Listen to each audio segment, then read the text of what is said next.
मस्तपैकी ताव मारायचा। आपल्या या ब्रेकफास्ट सिरीजमध्ये कर्नाटकातल्या खूप छान छान पौष्टिक अशा रेसिपीज मी रोज घेऊन येत आहे आणि आज आपल्याला करायचं आहे जोवार मेंते कडबू। आता जोवारचं मी मध्ये एकदा तुम्हाला रेसिपी दाखवली होती तोयांतली उंडी। त्यावेळेला म्हटलं होतं की जे डायबिटिक पेशंट्स आहेत ज्यांना डाएट करायचं आहे, तांदूळ खायचा नाही आहे, त्यांच्यासाठी ही खास रेसिपी मी घेऊन येणार जर तुम्ही कमेंट्समध्ये सांगितलं तर। आणि म्हणूनच ही रेसिपी मी खास तुमच्यासाठी आज घेऊन आलेली आहे। हा कर्नाटकी पदार्थ आहे, अप्रतिम लागतो, टेस्टला खूप छान हेल्दी आहे आणि खूप कमी तेलामध्ये होतो। कसा करायचा चला बघूयात। आता इथं मी जोंधळ्याचं पीठ म्हणजे ज्वारचं पीठ 1 वाटी घेतलेलं आहे आणि ह्याच्यात आपल्याला चांगलं उकळलेलं गरम पाणी साधारण 1 वाटी म्हणजे जेवढं पीठ आहे तेवढंच आपल्याला लागणार आहे। पहिला ह्याच्यामध्ये थोडंसं चवीपुरता मीठ पिठाच्या अंदाजाने आणि हे छान मिक्स करून घेऊ आणि ह्याच्यामध्ये आता हे गरम पाणी हळूहळू घालू। जास्त नाही घालायचं, खूप सैल नाही करायचं आहे, भाकरीच्या पिठासारखं घट्ट पण नाही करायचं आहे, हे लक्षात ठेवा।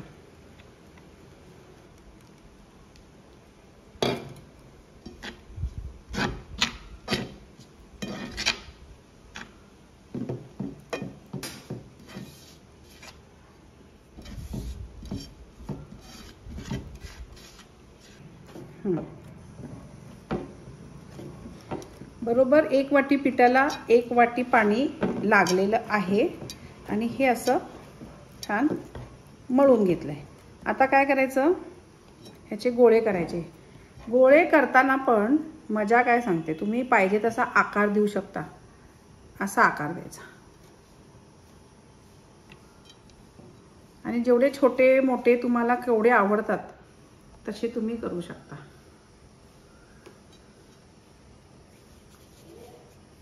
हे बघा, आता आपले कडबू तयार झालेले आहेत। आता आपल्याला फोडणी द्यायची आहे। काय काय करायचं, तेल, मोहरी, थोडं जिरं, कढीपत्ता, 2 सुक्या मिरच्या, विष्णूजींचा हिंग,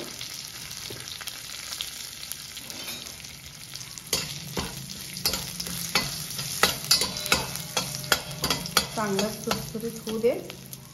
हिरव्या मिरच्या अगदी नावाला एखाद मिरची खूप छान येते। नंतर नुसता लसूणची पेस्ट,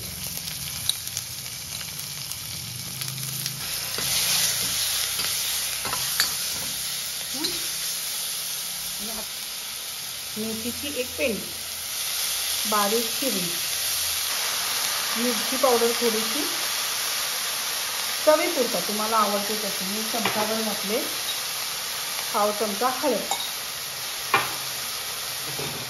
आणि हे छान परतून घ्यायचं। पाणी,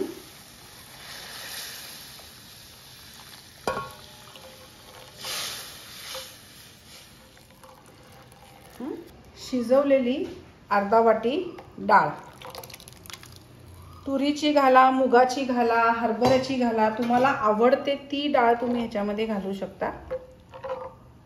आणि ह्याच्यामध्ये घालायचे आपल्याला, आता इथं बघा ही मी चिंच गुळाची चटणी करून ठेवते, कारण का तर असा जो स्वयंपाक असतो त्याच्यामध्ये चिंचेचा कोळ काढा, गुळ घाला, हे सेपरेट सेपरेट करत बसायची भानगड नाही। सरळ एक चिंच गुळाची चटणी करून ठेवायची, स्वयंपाकात घालायला इझी जाते।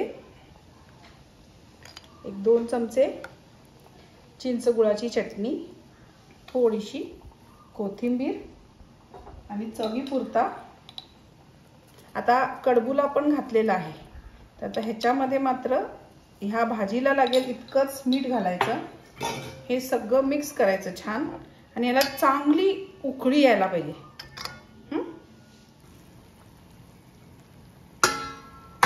तर हे छान उकळलेलं आहे, असं उकळलं पाहिजे म्हणजे भाजी शिजली पाहिजे। काय होतं, जर हे उकळायच्या आधी आपण टाकलं तर हे आपले कडबू जे आहेत त्याच्यामध्ये विरघळतात। आता ह्याला हात नाही लावायचा, चमचा अजिबात फिरवायचा नाही। हे ह्याच्यामध्ये शिजू देत आणि ते शिजल्यावर असे वरती तरंगतात। तसे तरंगले म्हणजे आपले कडबू झाले। येस, हे बघा असे मस्त टम्म फुगले आणि आपल्या पण वर आलेत। आता ह्याला मी चमचा अजिबात घातला नव्हता आणि दिसायला पण किती छान दिसतात बघा हे कडबू।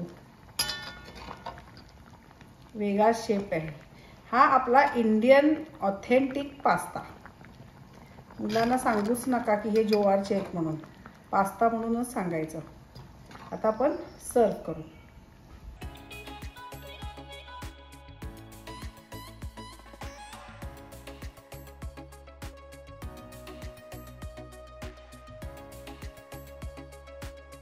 मस्तपैकी बटर घालायचं, थोडीशी कोथिंबीर आणि हे जे आपण चिंचेची चटणी होती ना यम यम सारखी, ती थोडीशी घालायची आणि मग मस्तपैकी ताव मारायचा।